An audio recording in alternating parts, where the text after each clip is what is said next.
پښتانه د هندوانو ماشومان تختی او قرباني یې لکه یا علالي سکی داسې خبره شوی وه پښتانه د هندوانو ماشومان وړي قرباني یې دا پروپاګاندا چې ډېره زیاته خوره شوه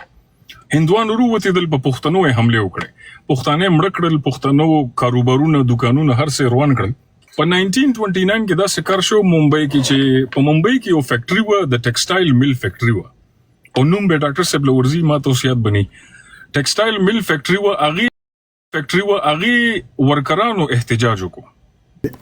نو د پښتنو کې د ماشومان وجنې والا تاریخ بالکل موږ ته نه ملاويږي پښتنو کې د ماشومان سره د وجنو والا اس خبره نشته خدا د هندستان سره تړلې یو کہانی ده خو بیا هم باچا خان بابا پدې کوم بیا سرستو یو کردار ادا کړو خلکو سره د 16 صفای والا کسی خبري الته کې هم کړې وي دا فیروز شاه مهتا چې کومو د بمبئی کرونیکل اخبار والا چې کوم ایډیټر و دا د باچا خان بابا ډېر مرګره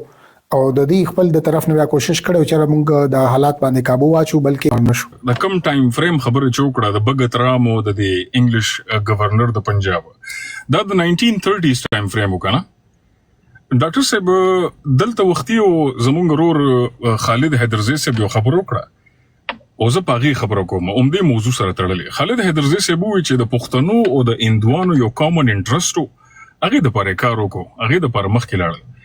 خالد حیدرزی صاحب تاسو یو کارو کې ځان سره د اولی کې یا یاد وساته ډاکټر صاحب چې کوم ټایم فریم تاسو د بیان کو په دې ټایم فریم کې په 1929 کې په بمبئی کې رائټس شو رائټس مطلب رائټس ته پښتو کې څه ویل کېږي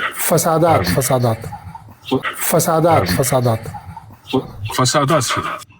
په 1929 کې دا سکر شو ممبئی کې چې په ممبئی کې یو فیکټري و د ټیکسټایل میل فیکټري و او نوم به ډاکټر صاحب لورزي ما ته یاد بني ټیکسټایل میل فیکټري و هغه ورکرانو احتجاج وکړو او هغه ورکران هندوانو هغه وی چې مونږ تاسو سره کار نه کوو پیسې لګي دي حالات سم نه دي خو دي ټیکسټایل میل کمپنی دا فیصله وکړه چې زه پښتانه راولم د کار لپاره هغه پښتانه هایر کړل کمپنی کې کار لپاره او پښتنو پروا ونه کړ د سټرایکس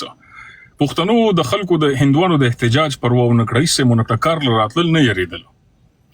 هندوانو یو پروپاګاندا چلوله هندوانو پروپاګاندا دا چلولوي پښتانه د هندوانو ماشومان تختی او قرباني یې لکه یا علالي سکی داسې خبره شوی وه پښتانه د هندوانو ماشومان وړي قرباني یې دا پروپاګاندا چې ډېره زیاته خوره شوه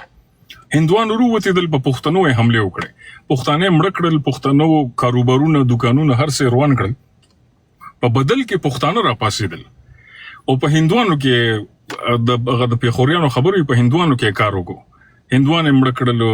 دا فسادات شپږ ورځې وچلېدل ښه مضبوط فسادات په دې کې یو افیسر کیپټن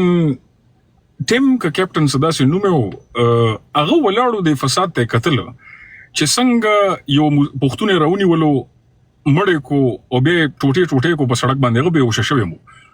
د پښتنو هندوانو ترمنځ کم ټایم فریم چې ډاکټر صاحب بیان کو چې هندوانو او پښتنو انټرست یو ځای شو او ماغه ټایم فریم کې په بمبئی کې هندوانو او پښتنو یو بل کې نختیو او یو بل بلا د خدای وجلیو اوس یو سړی د دینه سیاسي تحلیل جوړي ته د دینه یو پولیټیکل نریټیو اخلي کته ډاکټر صاحب واقعي ته ګوري ډاکټر صاحب واقعي نه تاسو د تاثیر ملاويږي چې موږ د استعمار خلاف ډېر یو ځای کابشونه کړی دي کته زما واقعي ته ګوري ته چې هندوانو پښتنو خو یو بل وجلی دي یو بل کې خډیر مړی کړی دي بیزت کړی دي د دینه به سیاسي تحلیل تاسو څنګه لې د دینه به سیاسي تحلیل داسې لې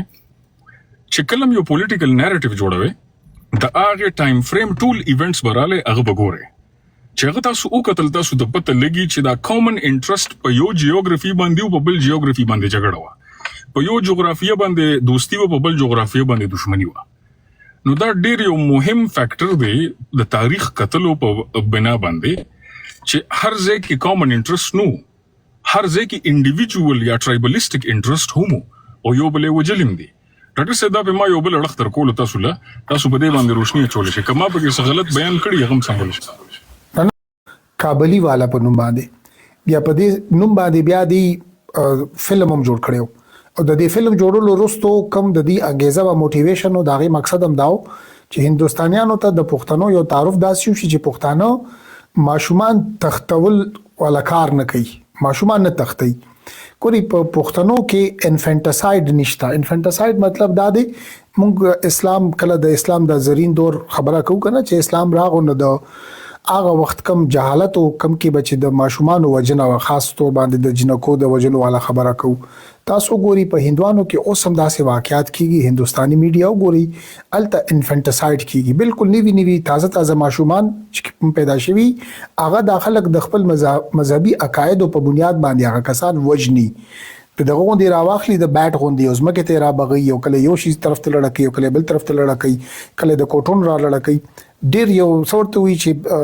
زړه ماتون کې منظري کم کسان چې دا ګوري خدا اوسم کیږي حکومت طرف نه دا جرم دی. خدا کیسه اوسم روانه ده ځکه چې یو د عقیده یا د مذهب یا د لحاظ سره د یو تاریخ پاتې شوی دی. نو د پښتنو کې د ماشومان وجنې والا تاریخ بالکل موږ ته نه ملاويږي. پښتنو کې د ماشومان سره د وجنو والا اس خبره نشته، خدا د هندستان سره تړلې یو کہانی ده. خو بیا هم په هندستان کې پښتانه مشهور شي چې دا اغواکار دي، دا ماشومان تختی. او تاسو سره ما یو ځل مخکې دا کیسه دلته شریک کړې و چې کله د بنگال تقسیم کېدو کنه کلکتا او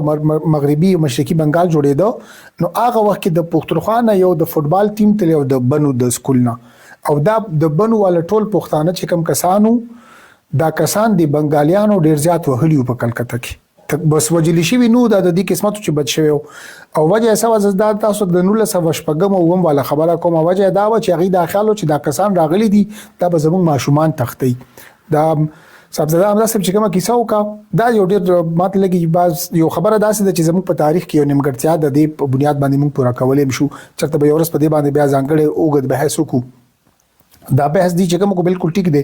باچا خان بابا په دې کوم بیا سرستو یو کردار ادا کړی او خلکو سره د 16 صفای والا کیسه خبري الته کې هم کړی وي. دا فیروز شاه مهتا چې کوم د بمبئی کرونیکل اخبار والا چې کوم ایډیټر و دا د باچا خان بابا ډیر مرګره او د دې خپل د طرف نه کوشش کړو چې موږ د حالات باندې काबू واچو بلکې په ممبئی کې په اول ځل باندې تاسو دا د ممبئی ډراپ فلمونه وګورئ کنه د کې دا ډاون چې کوم دي دا اکثر دی پښتانه خي او دا پښتانه ځکه چې دا غ تاریخي تور هغه خبره سره تړي چې دا فلمونو ولا ډان چې کوم دی دا پښتوني خان به پټکي به یو ځخه به لګیدلی او دا ګل خان ټکم دا هغه وخت نه شروع شوی دی. دا ګل خانیزم والا کہانی دا هغه کہانی سره تړلې ده. نو دا د ماشومان تخول ولا خبره صاحبزاده امزه صاحب چې کوم خبره تا وکړه دا د یو سیاسي اړه خو یو د مل اونرز والا یو دغه طریقې کارو د هړتال والا هغه خبرم پکې بالکل کانټیکست کې درسته ده او دا دغه والا خبره هم تاسو ته وکم د مهر چند کنا نوم که تاسو اوریدلې دا چې باچا خان بابا یا د ډاکټر خان صاحب په حکومت کې دا د صوبایي کم وزارت او هغه کې دا سړی فاینانس منسٹر او د دې کورنۍ خلک چې کوم دي اوس موږ سره په آنلاین ګروپونو کې خبرې اترې کوي د پیښور خپل تاریخ بیانې خپل یادونه بیانې د خپل کورنۍ والا کیسې موږ سره شریکي